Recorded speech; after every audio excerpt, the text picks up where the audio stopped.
Hello guys, good morning! Welcome po ulit dito sa ating YouTube channel, The Homebase Edit. For today's video guys, ituturo ko nga po sa inyo paano nga ba tayo makakapag-create ng new profile under ng previous profile po natin. So paano ito mangyayari? Meron namang pages, di ba, na pwede nating gawin para mag-create ng separate account. So magkaiba po ito guys, new profile, magkaiba sa new page.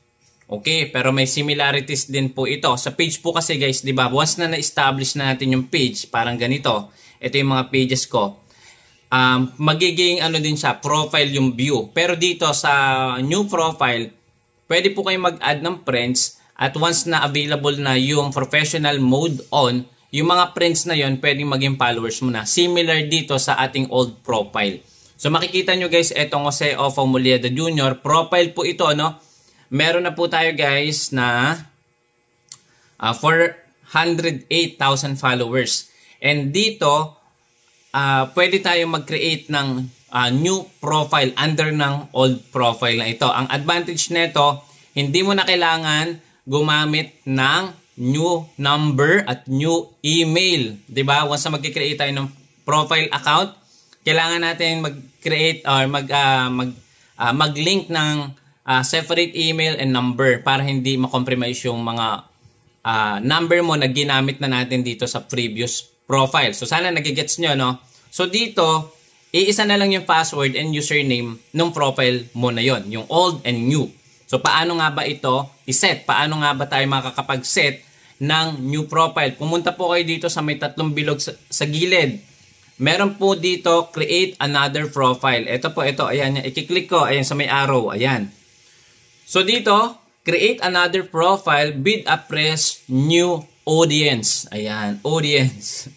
Share post with the new people. Keep your feed separate. So separate na yung feeds natin sa ating old na profile. So sana nagigets nyo. Okay, ito yung advantage. Switch profile with one login. Hindi ka na magla-login ng new email, new username, or new number. 'Di ba? Pag magkikreate tayo ng new profile. At ang disadvantage ng ganon na old version, pwede kasing magkaroon ng ng impersonator kapag ginamit natin yung same na pangalan natin. Which is dito, iba po ito, separate po ito.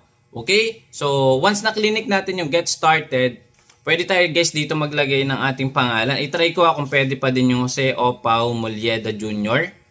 Tingnan natin. O, di ba? Pwede pa rin ako mag-create ng new profile under my profile na same name pa din. Pero magkaiba yung mismong profile. So sana nagigets po Hindi po ito mag-act as impersonator kasi under siya ng inyong old na profile. So ngayon, pag kinontinue natin, ayan di ba?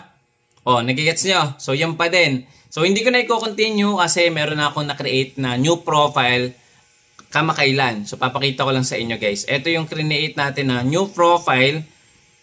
Punta tayo dito. Ito, yung Mang Jose. Ayan, yung Mang Jose. Di ba, nagsiswitch ka agad once na clinic mo. Similar siya sa page, pero ito ay profile. Kasi pwede ka dito mag-add ng friends. Ayan, okay? So, halos same lang. Wala pa akong post dito. So, kakagawa ko nga lang po nito. Ayan. So, fresh na fresh pa ito. And then, dito guys, instant switch. Ganun lang. Ganun kabilis. Compare sa page. O sample, mag-open ako guys ng page. Pakita ko sa inyo. Okay, wait lang. Ito.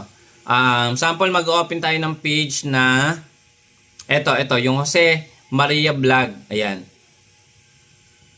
Ayan, wait lang. Ayun, di ba? So, halos same lang. Pero dito kasi sa Jose and Maria na page, iba yung features nito Walang add friends. Dito sa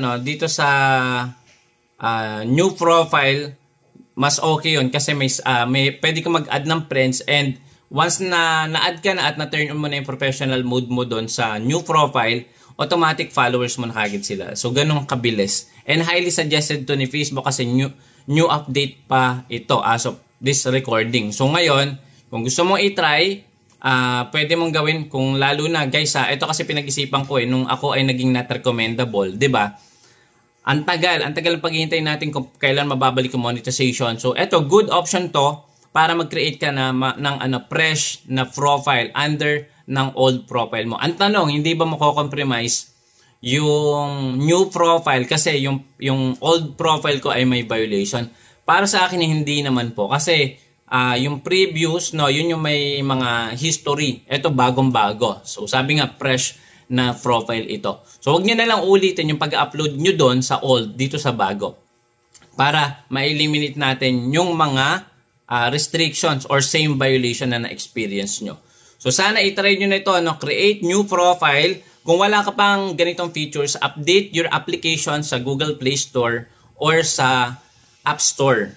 'Di ba? So ganun lang guys.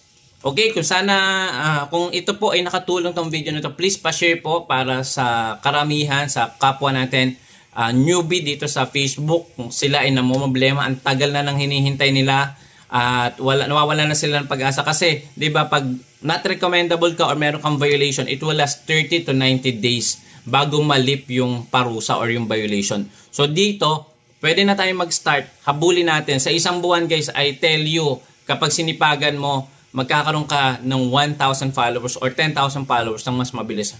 But make it sure, upload quality and engaging content. Make it sure naka-comply tayo sa partner, content, advertising, and community guidelines policy para ma-eliminate natin yung mga violation. Okay? Thank you so much. Kung nagustuhan mo to, please pa-share. Don't forget to follow, subscribe to my YouTube channel para sa full guide ng mga video na to. See you again next time. Bye-bye!